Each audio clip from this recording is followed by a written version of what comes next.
बिस्मिल्लाहिर्रहमानिर्रहीम। आज हम क्लास 10 का चैप्टर नंबर 10 और उसका थ्योरम नंबर 1 डिस्कस करेंगे। मैं इसकी पहले स्टेटमेंट पढ़ लेता हूँ। If a line is drawn perpendicular, ये जो वर्ड है परपेंडिकुलर, ये नोट करने के लिए है आपके लिए कि परपेंडिकुलर क्या है। टू अ रेडिकल सेगमेंट, इसमें इंपॉर्टेंट पॉइंट क्या है कि रेडिकल सेगमेंट है ऑफ अ सर्कल, एक सर्कल का, ऑन इट्स आउटर एंड, ठीक है।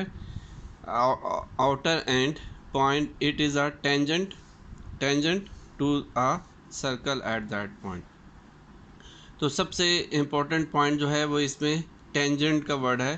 थ्योरम को हम इसकी स्टेटमेंट थोड़ी क्लियर करते हैं, लेकिन उसने कहा है कि इफ़ अ लाइन, अगर एक लाइन इज़ ड्रॉन, अगर हम उसको ड्रॉ करें किस perpendicular to a radical segment, मतलब एक ऐसी लाइन जो कि रेडिकल सेगमेंट यानी रेडियस का सेगमेंट ले। रेडियस किसका होगा? Of the circle. अगर हम सर्कल में एक रेडिकल सेगमेंट लें, यानी क्वेश्चन उल्टा अगर हम पढ़ें, सर्कल है, सर्कल में एक रेडिकल सेगमेंट है, उसके ऊपर एक लाइन ड्रॉ करें जो कि क्या हो? परपेंडिकुलर हो, ठीक है। If a line is drawn, एक आपने लाइन ड्रॉ करनी है, ठीक है। कैसे ड्रॉ करनी है? परपेंडिकुलर ड्रॉ करनी है। किसके ऊपर परपेंडिकुलर होनी चाहिए? रेडिकल सेगमेंट के। किसका रेडिकल सेगमेंट लेना है आपने? सर्कल का। अच्छा, ये जो लाइन सर्कल के ऊपर आपने ड्रॉ करनी है, सर्कल के रेडिकल सेगमेंट के ऊपर ड्रॉ करनी है एज ए परपेंडिकुलर, वो उस पॉइंट पे कहाँ पे टच कर रही हो? सर्कल के आउटर एंड पॉइंट के ऊपर टच कर रही हो। तो वो लाइन जो होगी, जो आप ऐसे ड्रॉ करेंगे, कैसे ड्रॉ करेंगे? रेडिकल सेगमेंट के, सर्कल के रेडिकल सेगमेंट के आउटर पॉइंट के ऊपर परपेंडिकुलर ड्रॉ करेंगे, तो वो लाइन हमेशा क्या होगी? It is a tangent to the circle at that point. वो लाइन क्या होगी? इट इज़ का मतलब लाइन इज़, इसको आप इट की जगह पे लाइन भी लिख सकते हैं। लाइन इज़ अ टेंजेंट, वो लाइन जो है टेंजेंट होगी उस सर्कल के ऊपर एट दैट पॉइंट। तो ये जो इट्स आपके पास है, ये वाली जो लाइन है इट, ये आपने प्रूफ करना है, यानी ये वाली जितनी भी लाइन है इट के आगे से, इट का मतलब लाइन है, वो आपने प्रूफ करना। लेकिन इसमें कुछ कॉन्सेप्ट हैं जिनका समझना आपके लिए ज़रूरी है। पहला कॉन्सेप्ट ये है कि टेंजेंट क्या होती है। टेंजेंट लाइन क्या होती है सर्कल के लिहाज से। तो अगर आप एक सर्कल ड्रॉ करें, ठीक है, और एक लाइन सिर्फ सर्कल को एक एक पॉइंट पे टच करे, सर्कल को कितने पॉइंट पे टच करे? एक पॉइंट पे टच करे। जैसे मैंने ये लाइन ड्रॉ कर रही है, इस लाइन, अगर ये लाइन है तो इसके साइड पे आप एरो डाल दें, इधर भी एरो डाल दें और यहाँ पे भी एरो डाल दें। अगर एक लाइन सर्कल को सिर्फ एक पॉइंट पे टच करती है तो उस लाइन को हम क्या बोलते हैं? टेंजेंट बोलते हैं। इसको हम क्या बोलते हैं? टेंजेंट बोलते हैं। ये लाइन जो है वो टेंजेंट है आपके पास, ठीक है। तो ऐसी लाइन जो सर्कल को सिर्फ एक पॉइंट पे टच करती है तो वो क्या होती है? टेंजेंट होती है। क्लियर हो गया? टेंजेंट लाइन समझ आ गई आपको?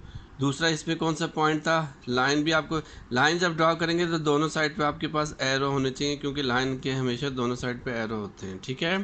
तो और सेकंड क्या चीज़ है? रेडियस क्या चीज़ होती है सर्कल के अंदर? सर्कल का एक पॉइंट होता है सेंटर, सेंटर से लेके किसी भी बाउंड्री तक, यानी जो सर्कल की बाउंड्री जिसे हम सर्कमफ्रेंस भी बोलते हैं, बाउंड्री तक के डिस्टेंस को हम क्या बोलते हैं? रेडियस बोलते हैं, ठीक है। ठीक हो गया। फिर उसके बाद जो वर्ड है आपके पास कौन सा है? परपेंडिकुलर का वर्ड है। परपेंडिकुलर का मतलब क्या होता है कि वो वहाँ पे एंगल कितने का बन रहा है? 90 डिग्री का बन रहा है। तो इसका मतलब है इस पूरे खेल में, यानी इस पूरे थ्योरम में 3 इंपॉर्टेंट पॉइंट हैं कि टेंजेंट लाइन कौन सी होती है? टेंजेंट लाइन ऐसी होती है जो सर्कल को एक पॉइंट पे टच करती है। रेडियल सेगमेंट या रेडियस क्या होता है? सेंटर से लेके एंड सरकमफ्रेंस, सर्कल के सरकमफ्रेंस तक का जो डिस्टेंस होता है वो रेडियस होता है। परपेंडिकुलर का क्या मतलब है? जहाँ पे आपके पास एंगल 90 डिग्री का बनता है वो परपेंडिकुलर होता है, ठीक है। तो अब हम, इसका मतलब यह हुआ कि इफ़, अब आपने ये, आप इसकी इसी इसी जो थ्योरम है इसके हम डायग्राम ड्रॉ करते हैं। तो हमारे पास सबसे पहले क्या दिया हुआ है कि एक आपके पास सर्कल दिया हुआ है, ठीक है। तो आपने एक सर्कल ड्रॉ कर लें। इस सर्कल का पॉइंट आप नोट कर लें कि इसका पॉइंट लेट से ओरिजिन है। इस सर्कल को थोड़ा सा मैं बड़ा ड्रॉ करता हूँ ताकि इसको मेरे लिए आसानी हो जाए आपको एक्सप्लेन करने के लिए। तो मैं इसको थोड़ा सा बड़ा ड्रॉ करता हूँ ताकि थ्योरम में मैं पॉइंट आसानी से एक्सप्लेन कर दूँ। अगर आपको ये पॉइंट समझ आ जाएगा तो ये थ्योरम बड़ी आसानी से आपके पास क्लियर हो जाएगा और इसमें कोई इतनी बड़ी डिफ़िकल्टी नहीं है। सिर्फ आपने स्टेटमेंट मैंने आपको एक्सप्लेन किया। सर्कल में थोड़ा बड़ा ड्रॉ करता हूँ। ये मैंने सर्कल ड्रॉ किया है, यहाँ पे मैंने इसका सेंटर लिया है। लेट से हम इस सेंटर को जो है ना वो ओ बोल देते हैं कि ये सेंटर ओ है, ठीक है। अब आपने इस पर रेडिकल सेगमेंट ड्रॉ करना है। देखिए मतलब सर अगर हम स्टेटमेंट को यहाँ से पढ़ें जहाँ से हमने लिखा हुआ था कि सर्कल है, सर्कल का आपने क्या करना है, रेडिकल सेगमेंट लेना है, यानी एक सेगमेंट लेना है जो कि रेडियस से हो। तो मैं इस सर्कल का रेडियस ड्रॉ करता हूँ। मैंने ये रेडियस ड्रॉ किया, ठीक है। ये रेडियस मैंने कैसे ड्रॉ करना है, ये रेडियस मैंने कैसे ड्रॉ करना है, परपेंडिकुलर। तो यहाँ पे क्या हो जाएगा आपके पास, परपेंडिकुलर का मतलब 90 डिग्री हो गया। अच्छा, ये रेडिकल सेगमेंट के साथ परपेंडिकुलर और एक क्या करनी है, एक लाइन ड्रॉ करनी है जो कि क्या होगी, लाइन जो होगी वो इसके आउटर एंड पॉइंट पर होगी, यानी इसका आउटर एंड पॉइंट के ऊपर साथ होगा। तो इसका मतलब मैं एक ये यहाँ पे एक लाइन ड्रॉ करता हूँ ऐसे करके, ठीक है। और ये मैं सपोज कर लेता हूँ ये मेरी लाइन है। मैं ये सपोज कर लेता हूँ कि ये लाइन जो है इस सर्कल को सिर्फ इस एक पॉइंट पे नोट करिए, टच करिए, जिसका पॉइंट का नाम मैंने क्या रख दिया, सी। लाइन का नाम मैंने रख दिया कि ये लाइन है आपके पास, इसका नाम मैंने रख दिया ए, और इसका नाम, इस पॉइंट का नाम मैंने रख दिया बी, ठीक है। अच्छा, ये आपका गिवन था। तो गिवन जो आपके पास बुक में लिखा हुआ है मैं वैसे ही लिख देता हूँ। इसका मतलब गिवन क्या लिखा है मैं ऊपर लिखूँगा, जगह नीचे मेरे पास कम है।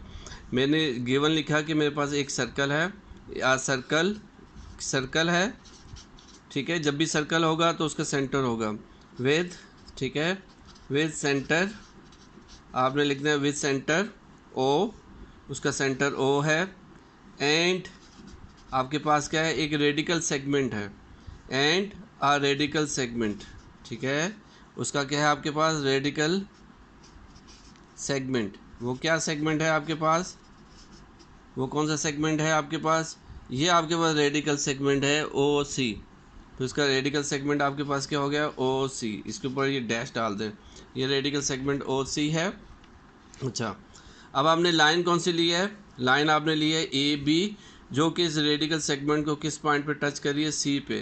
तो आपकी उस बुक में लिखा हुआ है कि ए बी जो है, ठीक है ना, ये लाइन है, इसके ऊपर आपने एरो डालना है, ठीक है।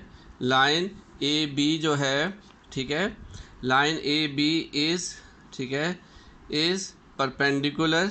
ये परपेंडिकुलर का मैं ऐसे लिख दूँ, वहाँ पे इंग्लिश में लिखा है टू, ये लाइन ए बी जो है वो, ये लाइन जो ए बी है ये परपेंडिकुलर है किसके ऊपर, रेडिकल सेगमेंट जिसका नाम क्या है ओ सी। वो रेडिकल सेगमेंट ओ सी के ऊपर परपेंडिकुलर है। किस पॉइंट पे टच है, एट आउटर पॉइंट। कौन सा पॉइंट है आपके पास, आउटर पॉइंट सी। किस पॉइंट के ऊपर है, आउटर पॉइंट सी। तो क्या हो गया, दोबारा पढ़ लें, उसी जो आपके ऊपर स्टेटमेंट लिखी थी मैंने उसी को ट्रांसलेट किया डायग्राम के अंदर कि एक सर्कल है, ये मेरे पास एक सर्कल है जिसका सेंटर ओ है, उसका रेडिकल सेगमेंट जो है वो ओ सी है, यहाँ पे एंगल 90 का बन रहा है, और ये वाली लाइन मैंने ड्रॉ की हुई है जो कि इस सेगमेंट को सी पॉइंट पे टच कर रही है। तो उसी तरह मैंने स्टेटमेंट लिखी है, a circle with the centre O and its radical segment, जिसका नाम क्या है, ओ सी। रेडिकल सेगमेंट जो है ओ सी है। ए बी जो लाइन है is perpendicular to O C its it outer point C. Proof क्या करना है आपने, प्रूफ आपने ये शो करना है कि ये जो प्रूफ आपके पास क्या है, प्रूफ आपने ये करना है कि ये जो लाइन है सर्कल को एक पॉइंट पे टच कर रही है, ठीक है।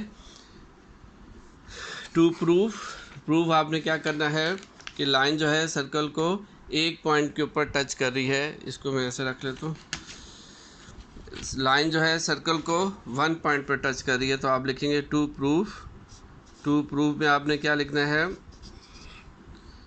प्रूफ में लिखना है लाइन ए बी, लाइन है तो इसके ऊपर आप ए बी ऐसे ड्रॉ कर दें, is tangent to tangent to a circle, ठीक है, जिसका सेंटर कौन सा है, किस पॉइंट पे टेंजेंट है, एट पॉइंट सी, ठीक है। तो ये आपका इस थ्योरम में आपने प्रूव करना है। मैंने आपको पहले बताया टेंजेंट क्या चीज़ होती है। टेंजेंट ये चीज़ होती है जो लाइन जो है सर्कल को सिर्फ एक पॉइंट पे टच करती है। बज़ाहिर हमें ये नज़र आ रहा है डायग्राम से कि ये सर्कल को सिर्फ एक ही पॉइंट के ऊपर टच कर रही है, लेकिन हमने इसको मैथमेटिकली प्रूव करना है। तो उसके लिए हम यहाँ पे एक पॉइंट सपोज करेंगे, लेट्स से वो पॉइंट पी है। ये पॉइंट जो है ना टेक्निकली सर्कल से बाहर है, ठीक है। तो हम यहाँ पे इसको इसके साथ ज्वाइन कर देते हैं, तो हमारे पास ये ट्राइंगल बन गई। ट्राइंगल कौन सी बन गई, ओ सी पी, ठीक है। तो हमारे पास ट्राइंगल बन गई ओ सी पी। अब हम ये प्रूफ करेंगे कि वाकई ये जो पॉइंट हमने लिया है ना इस लाइन के ऊपर पी, वो जो है इस सर्कल से बाहर है। मतलब ये जो लाइन, ये जो पॉइंट है इस सर्कल की बाउंड्री के ऊपर लाई नहीं कर रहा, बल्कि ये पॉइंट सर्कल से बाहर है। तो इसके लिए हम क्या करेंगे, हम वो प्रूफ जो जैसे वहाँ पे लिखा हुआ है वो यहाँ पे ड्रॉ करते हैं और उसके साथ जो है उसको रिप्रेजेंट करते हैं। मैं ये जो है यहाँ पे अटैच करता हूँ और इसके साथ हम इसको रिप्रेजेंट करते हैं। उसके लिए ड्रॉ कर लेते हैं। मैं ये डायग्राम यहाँ पे दोबारा ड्रॉ कर लेता हूँ। पॉइंट ये था आपके पास ओ, ये यहाँ पे आपके पास लाइन थी, ठीक है, ए बी लाइन थी आपके पास, यहाँ पे सी पॉइंट था, ये आपने ड्रॉ किया था रेडिकल सेगमेंट, यहाँ पे 90 था, ये पॉइंट आपने पी लिया था और यहाँ से आपने ड्रॉ की थी। तो ये ट्राइंगल आपके पास कौन से बन गई, ओ सी पी, ठीक है। ये जो ट्राइंगल आपके पास ओ सी पी ट्राइंगल बनी है, ये स्टेटमेंट और उसमें लिखा हुआ है। तो ये जो लाइन बनी है, ट्राइंगल बनी है ओ सी पी, इसमें अगर हम देखें तो ये वाला जो एंगल है, ये वाला एंगल ये कितने डिग्री का है, 90 डिग्री का। तो हम कहेंगे कि इस ट्राइंगल के अंदर angle, measurement of angle O C P equal to 90 degree, ठीक है, क्योंकि ये एक राइट एंगल ट्राइंगल। अच्छा, हमने ये अब ये बस इसमें लास्ट बात रहेगी है, अगर ये क्लियर हो जाए थ्योरम। हमने ये कहा था कि किसी भी ट्राइंगल में जो सबसे बड़ा एंगल होता है उसके सामने वाली साइड, किसी भी ट्राइंगल में, गौर से सुन लें, किसी भी ट्राइंगल में जो सबसे बड़ा एंगल होता है उसके सामने वाली साइड हमेशा सबसे बड़ी होती है। क्या मैंने बोला कि किसी भी ट्राइंगल में जो सबसे बड़ा एंगल होता है वो उसके सामने वाली साइड हमेशा बड़ी होती है। तो इसका मतलब क्या हुआ कि ये अगर एंगल 90 डिग्री का है, क्योंकि ट्रायंगल के तीनों एंगल का सम 180 होता है, तो ये वाला जो एंगल है ये लेस देन 90 होगा और ये वाला एंगल भी लेस देन 90 होगा, क्योंकि ये एक्यूट एंगल है। एक 90 हो गया तो क्योंकि तीनों का सम 180 होना चाहिए, तो ये 90 है, तो ये भी जितने का भी होगा, ये भी जितने का होगा, लेकिन ये 90 से कम के एंगल होंगे। तो इसका मतलब ये हो गया, ये जो एंगल है आपके पास, measurement of angle O P C जो है वो लेस देन 90 डिग्री है, लेस देन 90 डिग्री है, क्योंकि ये एक्यूट एंगल है, इसको हम एक्यूट एंगल। तो इसका मतलब हुआ कि इसका मतलब ये एक्यूट एंगल हुआ है, ये एंगल बड़ा है, 90 वाला सबसे बड़ा है, तो इसके सामने वाली साइड सबसे बड़ी होगी। तो इसका मतलब क्या हो गया कि measurement of angle O P जो है, नहीं, मेजरमेंट ऑफ साइड, ठीक है, मेजरमेंट ऑफ एंगल ही मेजरमेंट ऑफ लेंथ, यानी सेगमेंट की, कौन सी सेगमेंट की, ओ पी जो है वो बड़ा है किससे, ओ सी से, किससे बड़ा है, ओ सी से, ठीक है। अगर ये इससे बड़ा है तो इसका मतलब ये हुआ कि ये वाली लाइन जो है सर्कल को सिर्फ इसी पॉइंट के ऊपर टच करती है, बाकी किसी पॉइंट के ऊपर टच नहीं करती, जिससे ये प्रूव होता है कि ये लाइन जो है आपके पास कौन सी है। वहाँ पे आपके पास स्टेटमेंट लिखी है, वो वहीं से मैं पढ़ देता हूँ, आप बुक से फॉलो कर लें कि P जो पॉइंट है वो क्या है, आउटसाइड ऑफ द सर्कल है। इसी तरह आप कोई भी पॉइंट लेंगे ए बी लाइन के ऊपर, वो हमेशा क्या होगा, सर्कल से बाहर होगा, एक्सेप्ट ऑफ किसके पर, पॉइंट सी के ऊपर, क्योंकि वो पॉइंट सी उसको टच कर रहा है। So hence A B line जो है सर्कल को सिर्फ एक पॉइंट पे टच करती है, कौन से पॉइंट पे टच करती है, सी पॉइंट पे। So that why A B line जो है वो क्या है, टेंजेंट है इस सर्कल के ऊपर, राइट। ये आपका थ्योरम प्रूफ हो गया। आई होप कि आपको स्टेटमेंट और ये क्लियर हो गया। यहाँ से अगले थ्योरम जो इसके हमने करने हैं, तो यहाँ से हमें एक पॉइंट और मिल गया। या आप याद रखेंगे कि जब भी एक लाइन होती है और वो लाइन जो है सर्कल के ऊपर टेंजेंट होती है, तो यहाँ पे हमेशा कौन सा एंगल बनता है, 90 डिग्री का। ये नेक्स्ट थ्योरम में हम करेंगे। Thank you very much.